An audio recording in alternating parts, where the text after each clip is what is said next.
Vous êtes de plus en plus nombreux à regarder RTI 1. Bonsoir à tous. Voici les grandes articulations de ce journal. L'ancien secrétaire exécutif du Conseil de l'Entente était ce jeudi au palais de la présidence de la République.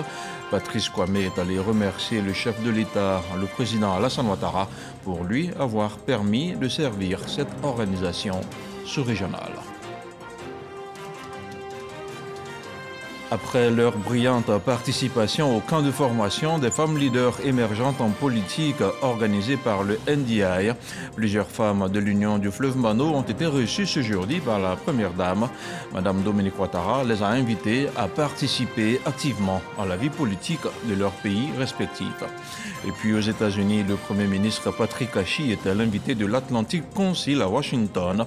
Avec le grand think tank spécialisé dans les relations internationales, il a développer l'ambition et la cohérence de la vision 2030 du président Alassane Ouattara pour la Côte d'Ivoire.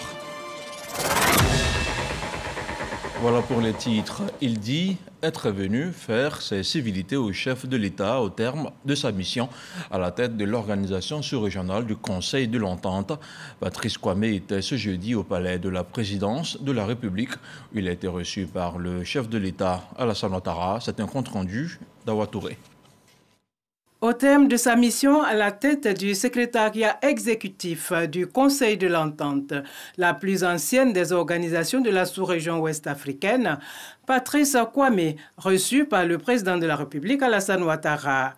L'occasion pour lui de faire le point sur les activités de l'institution de coopération sous-régionale qui regroupe 5 pays, la Côte d'Ivoire, le Bénin, le Togo, le Burkina Faso et le Niger. Je suis venu présenter mes civilités à Monsieur le Président de la République. Nous nous sommes vus au mois de décembre, à la fin de mon mandat comme secrétaire exécutif du Conseil d'Entente. Nous étions vus assez rapidement. Il me fallait une période pour faire la passation de service et présenter le secrétaire exécutif entrant aux autorités des autres pays. Cela étant fait, il est indispensable que je vienne aujourd'hui saluer M. le Président de la République et le remercier pour l'occasion qu'il m'avait donnée avec ses collègues, ses pairs, chefs d'État, de servir notre sous-région. Nommé secrétaire exécutif du Conseil de l'Entente lors du sommet du 5 décembre 2011 à Cotonou au Bénin, la mission de Patrice Kwame a pris fin en décembre 2021. Et je vous le disais il y a quelques instants, la première dame, Madame Dominique Ouattara, a rencontré ce jeudi des femmes leaders émergentes en politique. Elles sont issues de l'Union du fleuve Mano et au nombre de 32. Les échanges ont porté sur les ambitions politiques que nourrissent ces dernières, ambitions pour lesquelles elles ont bénéficié d'une formation du National Democratic Institute. On en sait davantage avec Mahama Traoré. Elles viennent des 4 pays formant l'Union du fleuve Mano, à savoir le Libéria, la Sierra Leone, la Guinée et la Côte d'Ivoire. Au nombre de 32, elles ont la même ambition, devenir des leaders politiques dans leurs pays respectifs. Ambition qui leur vaut d'être reçues ce jeudi par la première dame de Côte d'Ivoire, Dominique Ouattara, pour des échanges. Notre vision est celle d'un militantisme participatif. C'est ainsi que nous sommes engagés avec conviction et détermination pour changer la vie de millions de femmes à travers le continent africain. Fort de leurs aspirations politiques, ces 32 femmes leaders suivent actuellement un programme de formation auprès du NDI, National Democratic Institute, formation visant à les rendre aptes à affronter l'arène politique, comme l'a fait la ministre Anne-Désirée Oloto, marraine de cette promotion. Lorsque vous avez une vision, après la vision, vous devez chercher des repères.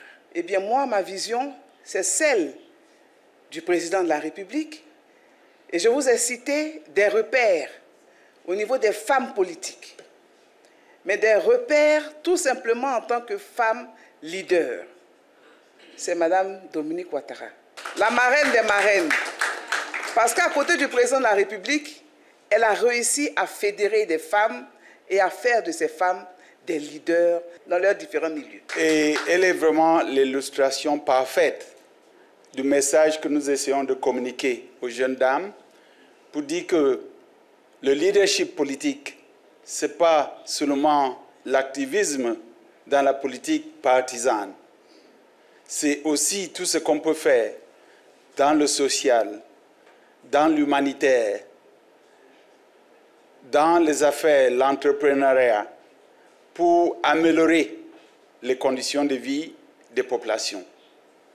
Une plus grande représentativité des femmes au sein des assemblées élues partout en Afrique.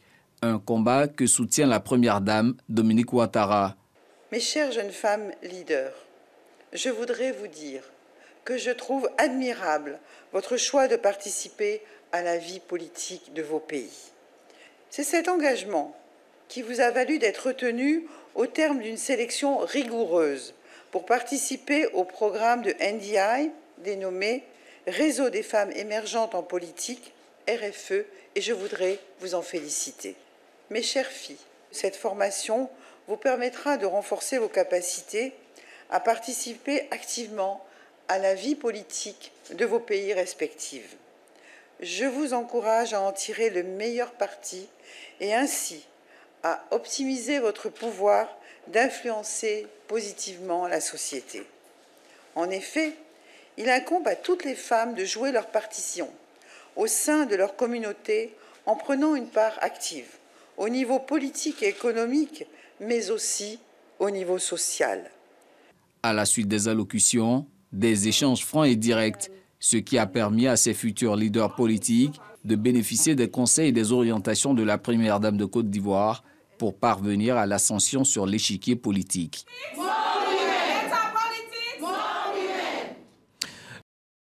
On prend maintenant l'avion pour les États-Unis où le Premier ministre poursuit son offensive diplomatique à Washington. Mercredi, Patrick Hachi a eu plusieurs rencontres de haut niveau, dont celle avec le représentant Gregory Meeks, président de la Commission des affaires étrangères du Congrès américain.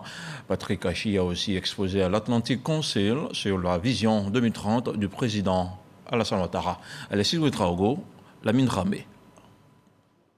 Nouveau grand oral pour le Premier ministre en mission de travail à Washington.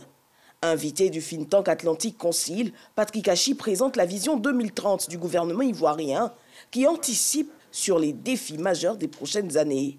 Nous avons été très privilégiés à Atlantic Council de recevoir M. le Premier ministre Hachi. Il a été très clair et très ambitieux pour la Côte d'Ivoire. Je pense qu'il a impressionné ses interlocuteurs ici à Washington. Il a rencontré Secretary Blinken et les grandes organisations internationales de la Banque mondiale à Development Finance Corporation. Je crois qu'il est en train de mobiliser la communauté internationale et les business leaders pour soutenir l'économie ivoirienne à travers ce plan très ambitieux, Vision 2030. Et donc je ne peux que lui souhaiter plein succès dans cette entreprise difficile, mais en même temps tellement importante pour la nation ivoirienne. Un peu plus tôt, le Congrès américain ouvrait ses portes au Premier ministre pour une audience avec le congressman Gregory Meeks. Ce qui était extrêmement important, c'est qu'ils étaient donc à Abidjan il y a quelques semaines de cela. Nous avions commencé une conversation. Ils ont été à même de voir déjà sur place les immenses efforts que nous avions faits en matière de paix, en matière de sécurité, en matière de démocratie, en matière de respect des droits de l'homme et également l'environnement de stabilité dans lequel nous étions qui permettait de faciliter les investissements des entreprises américaines. Et c'est ça qui est extrêmement important et nous souhaitons véritablement les remercier pour cet entretien. Le congressman et le président, le chair, Meeks, est quelqu'un de, on le sait, très populaire aux États-Unis. C'est quelqu'un de très respecté. Et pour nous, ça a été un énorme honneur d'être reçu par lui dans un contexte que l'on sait où son temps est extrêmement précieux. Donc, on souhaite le remercier au nom du président de la République. Le président de la Commission des affaires étrangères des États-Unis a pour sa part réaffirmé l'engagement de son pays aux côtés de la Côte d'Ivoire. The meeting was excellent, along with Chairwoman Bass and Ranking Member Smith. It was talking about the great relationship. La réunion était excellente. Nous avons parlé du bon partenariat entre nos deux pays, de ce que nous faisons maintenant et de ce que nous ferons dans le futur. Travailler ensemble pour la sécurité, l'investissement dans les infrastructures dans le secteur privé. In regards to the relationships and creating opportunities for people in Côte d'Ivoire. Le chef du gouvernement s'est au cours de cette journée entretenu autour d'un déjeuner avec Ousmane Diagana, vice-président de la Banque mondiale pour l'Afrique de l'Ouest. Toujours aux États-Unis, ce jeudi, le Premier ministre Patrick Kashi était à la Chambre de commerce américaine à Washington. Il a exposé sur la vision 2030 du président Alassane Ouattara. Le chef du gouvernement a aussi assisté à la présentation du guide d'investissement dans le pays. À la suite de cette activité, Patrick Kashi s'est rendu au siège de la Société financière internationale où il s'est fait ambassadeur du secteur privé, moteur de la croissance de notre pays. À New York, la ministre de la Femme, de la Famille et de l'Enfant était à la barre mercredi au cours des travaux de la 66e commission de la condition de la femme. Nassene Batoré a livré le message du gouvernement.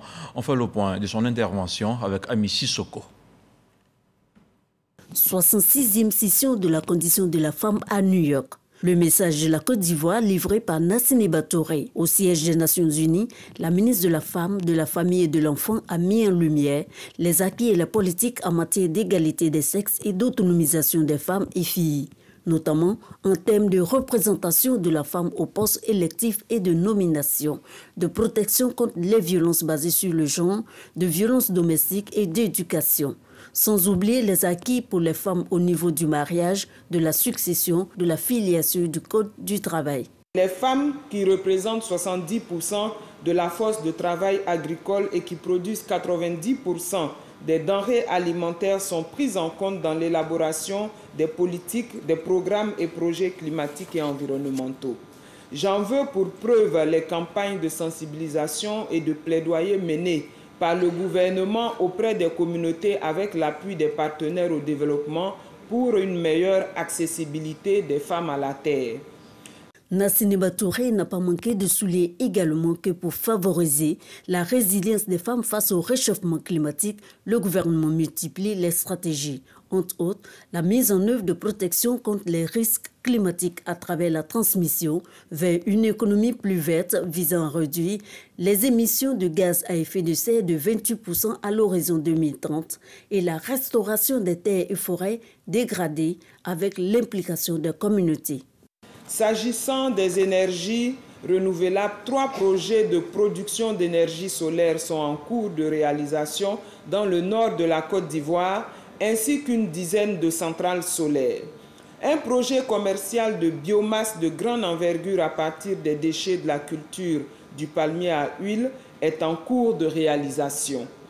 L'ensemble de ces projets favorisera à terme la création de milliers d'emplois pour les femmes et les filles pour une meilleure autonomisation. Le gouvernement ivoirien est à la tâche et pleinement engagé pour un meilleur accompagnement des femmes et filles face aux effets du réchauffement climatique, a indiqué la ministre Nassene Batoré, avant de conclure par une invitation à l'ensemble des délégations à prendre part à la prochaine COP 15 concernant la lutte contre la désertification prévue du 9 au 20 mai prochain en Côte d'Ivoire. Et on referme ce chapitre américain pour s'intéresser aux affaires locales. Ici à Abidjan, 97 personnalités ont été distinguées par la grande chancellerie au nombre de récipiendaires des agents de la RTI, dont Abiba Dambélé, directrice des journaux d'information, Sali Silue Konaté, la directrice de Radio Côte d'Ivoire, et l'équipe de l'émission Ce Midi, emmenée par l'inépuisable Joseph Anjou. D'autres acteurs œuvrant dans le social, la culture, les arts, dans l'éducation et la formation ont aussi été récompensés. Parmi les 97 décorés, on note 50 officiers et 15 chevaliers dans l'ordre national, 22 officiers et 5 chevaliers dans l'ordre du mérite ivoirien. On fait maintenant le point de la situation de la Covid-19 au 17 mars.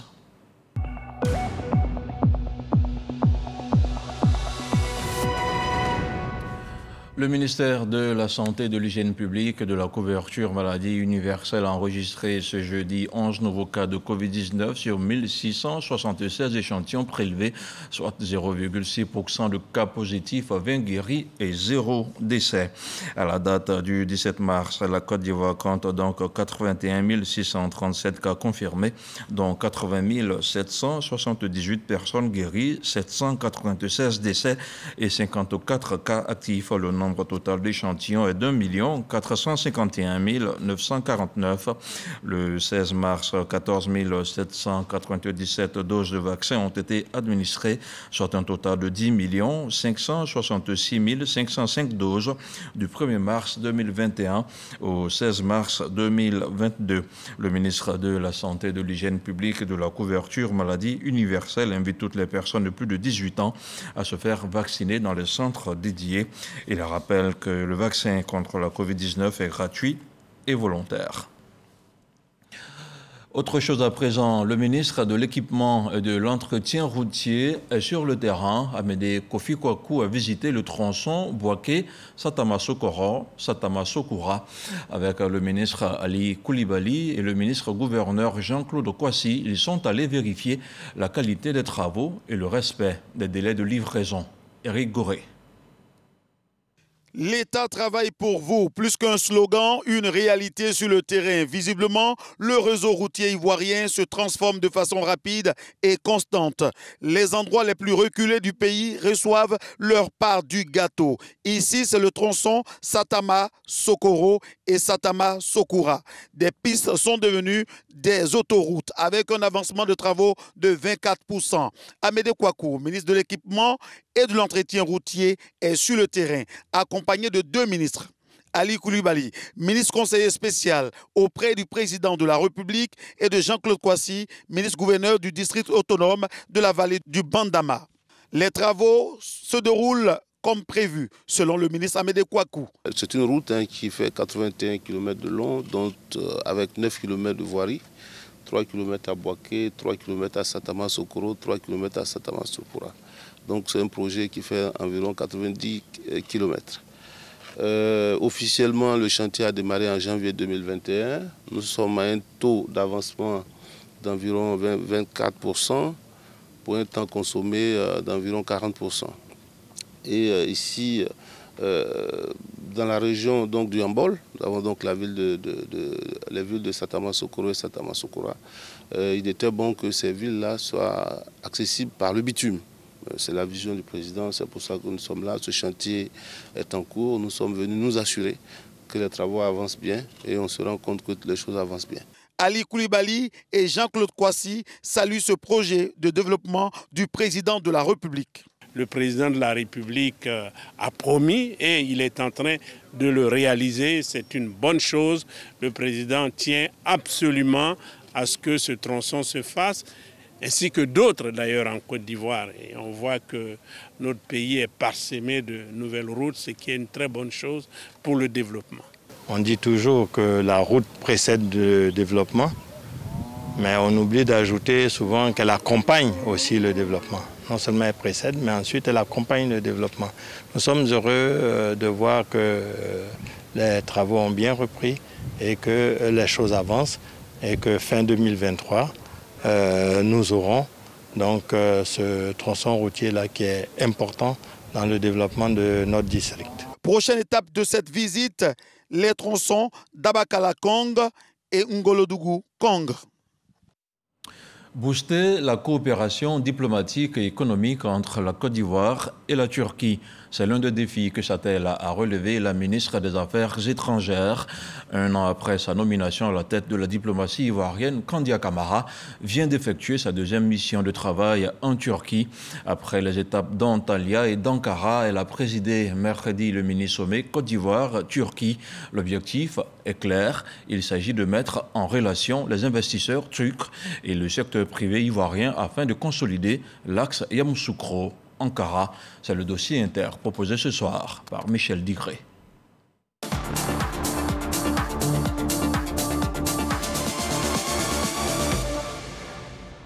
Si vous voulez faire affaire en Afrique, vous allez devoir passer par la Côte d'Ivoire. Et surtout, c'est un pays où vos investissements seront sécurisés.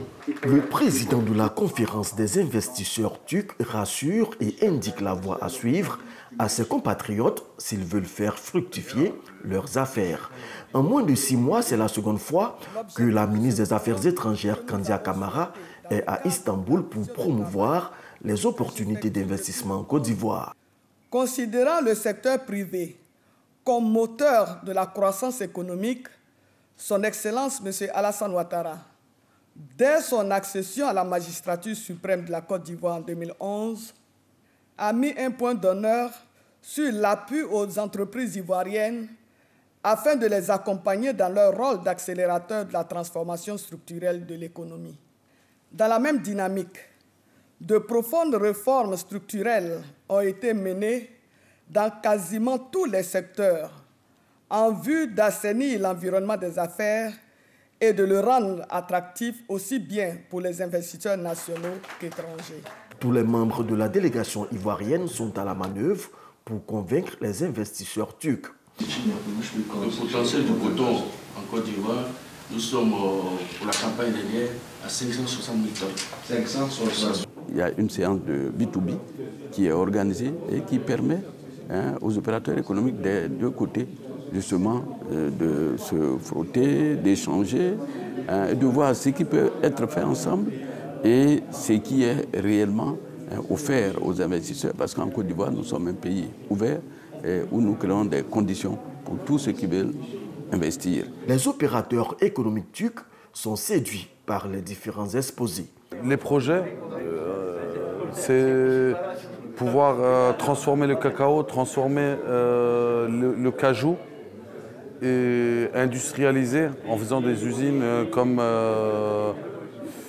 tout ce qui est plastique, pour le recyclage et l'énergie, et faire des investissements dans l'énergie. C'est en 1998 que la Côte d'Ivoire et la Turquie ont noué des relations diplomatiques. Depuis lors, l'axe Yamoussoukro-Ankara se consolide. En mars 2015, le président Alassane Ouattara a effectué une visite officielle en Turquie. En février 2016, le président Erdogan est sur les bords de la lagune ébriée. À cette occasion, le président Alassane Ouattara est lui-même monté au créneau pour présenter les atouts de la Côte d'Ivoire. La Côte d'Ivoire possède d'énormes potentialités et des ressources diversifiées, que ce soit le cacao, dont nous sommes le premier producteur mondial, les noix de cajou, dont nous sommes le premier producteur mondial aujourd'hui, avant l'Inde, le café, le caoutchouc, le palmier à huile, l'ananas. Pour tous ces produits, nous sommes le premier producteur africain. Et bien évidemment, les minéraux et les sites touristiques du pays que j'espère vous aurez l'occasion de visiter à l'occasion d'une prochaine visite.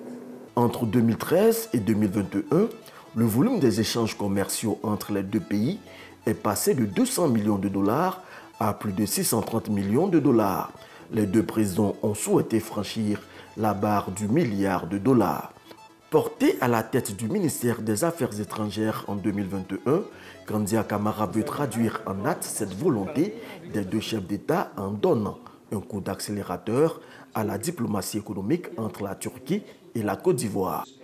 Du sommet Afrique-Turquie au mini-sommet Côte d'Ivoire-Turquie, en passant par le forum diplomatique d'Antalya, Kandia Camara a vendu la destination ivoire, comme ici avec son homologue turc. La Côte d'Ivoire est un pays leader de la sous-région. Donc celui qui s'installe en Côte d'Ivoire va œuvrer, va opérer en Côte d'Ivoire, mais aura la possibilité de travailler sur un espace de plus de 400 millions d'habitants.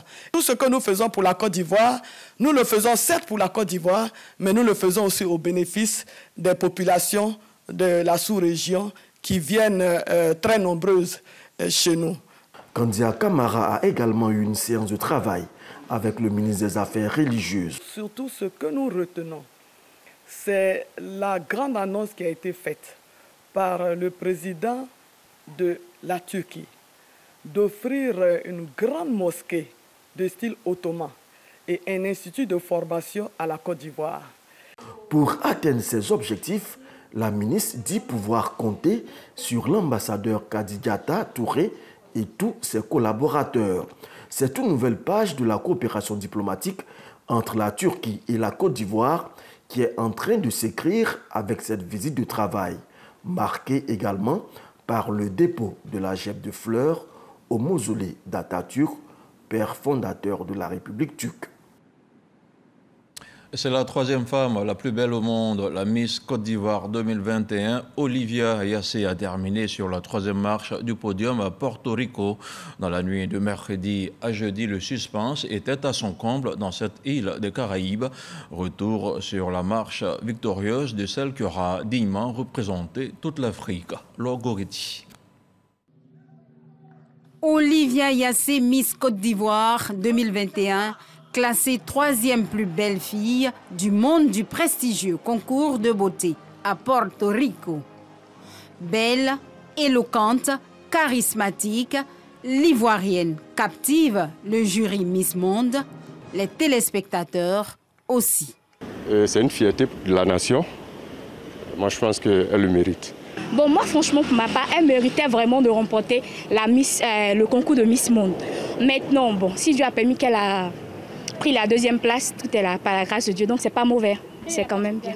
Aujourd'hui, c'est une ambassadrice de la culture ivoirienne, une ambassadrice du tourisme. Et vous savez, bientôt, on organise la Cannes 2023. Je pense que là, on a une ambassadrice encore pour l'organisation de la Cannes 2023. Ce jeudi, les images de la candidate affluent sur les réseaux sociaux. Artistes, influenceurs, hommes politiques et bien d'autres lui démontrent leur soutien. L'américaine sacrée première dauphine et la polonaise Karolina Białowska, Miss Monde 2021.